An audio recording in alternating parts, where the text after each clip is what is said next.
remember to stay hydrated. And in today's video, we're doing something a little bit different. I've collaborated with a bunch of other EDC content creators and we came up with a challenge. This challenge is build the very best EDC kit under the $600 price point. And boy, do I have a bunch of stuff in store for you guys. Let's get it.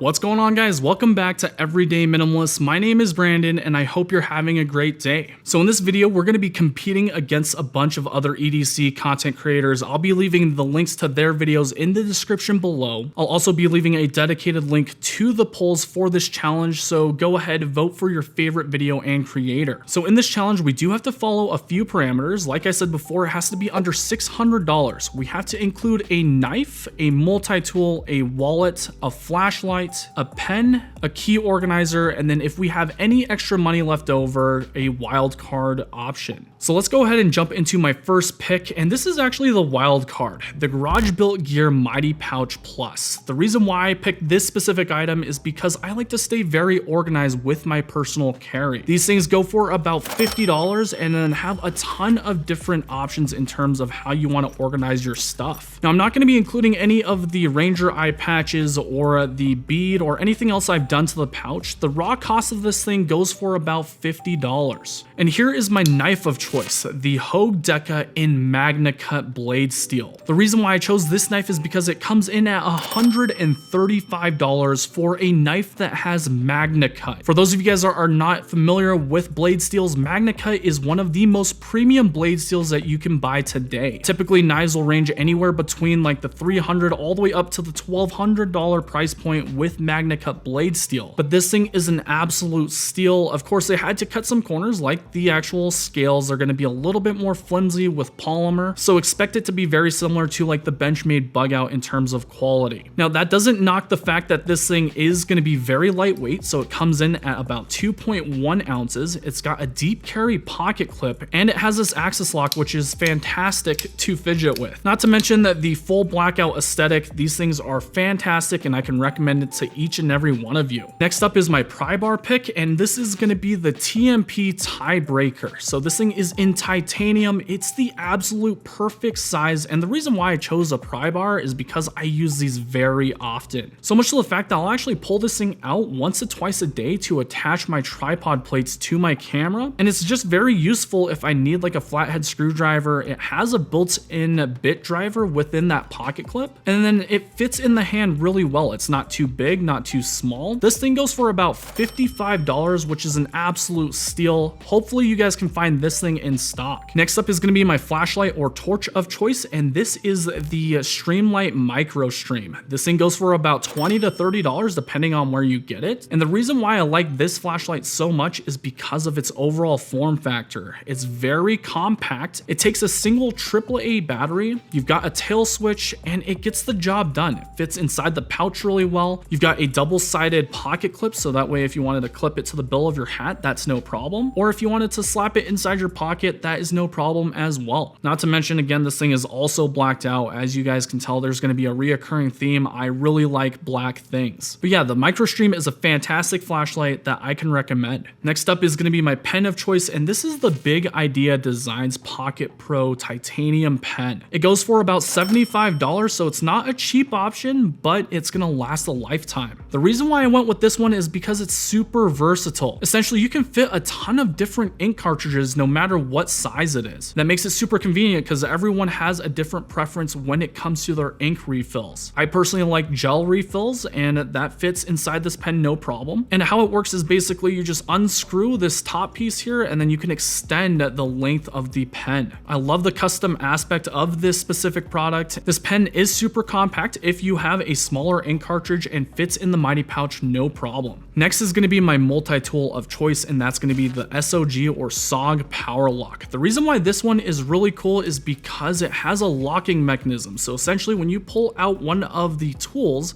it will lock in and then not move whatsoever. A lot of cheaper multi-tools don't have this specific option, and it can get really dangerous if you're playing with an open blade. Now the Power Lock does go for about $75, so it's not as expensive as like a Leatherman, for example, but it does still get the job done. Again, this thing has 18 tools built into one, and I love that it has that blackout aesthetic. Let's talk about key organizers and the one that I carry specifically. This is the Orbit key finished in leather. The reason why I went with leather is because I do carry some expensive knives, and this will actually prevent other keys from scratching my scales on my higher end knives. These things go for about 30 to 40 bucks, which is a fantastic value. I only carry 2 keys inside the Orbit key, and this kind of prevents everything from jingling, again, hitting things in the pocket. I don't like scratching my phone screen, so this helps out from that. And you can't really beat a $30 to $40 price point. And last but not least, the wallet that I picked, and this is going to be the Refined CC1. The reason why I think this is one of the best wallets out there is because of how minimalistic it is. This is one of the slimmest wallets in my collection. It's actually slimmer than my iPhone 12 Pro. That's one of the most important things when it comes to a wallet for me, is that it's very minimalist. I only carry 4 cards, and that's about it. This thing can hold up to 6 cards. It's got 2 up front, 2 on the back, and then also this middle slip. And what sets this wallet apart from the rest is going to be these included tools. So you've got a titanium toothpick that resides on the front, and this thing has come in on clutch so many different times. That's why I include it with every single pocket dump video that I do. It's just really convenient if you're trying to remove like a SIM card in your phone, if you're trying to clean something, or if you even need to clean your teeth. This thing is very convenient. And then right next to the toothpick, you've got this multi-tool Prybar. This thing has come in on clutch a bunch of times as well. If I'm not carrying a Prybar, if I need a bit driver, this thing has a ball opener built into it. You can remove nails with it. It's just super functional. And yes, you do get the toothpick and the Prybar together with the wallet for that $70 price point. So to sum things up, everything comes out to a total of $530. So we definitely fell below that $600 budget. Keep in mind that's going to be before taxes, shipping, and stuff like that, but we do have a pretty good $70 margin. And like I said, during the entire duration of this video, I can recommend every single one of these products because I've tested them, I've used them, I've carried them. After this, go check out everyone else's videos and what they did for a $600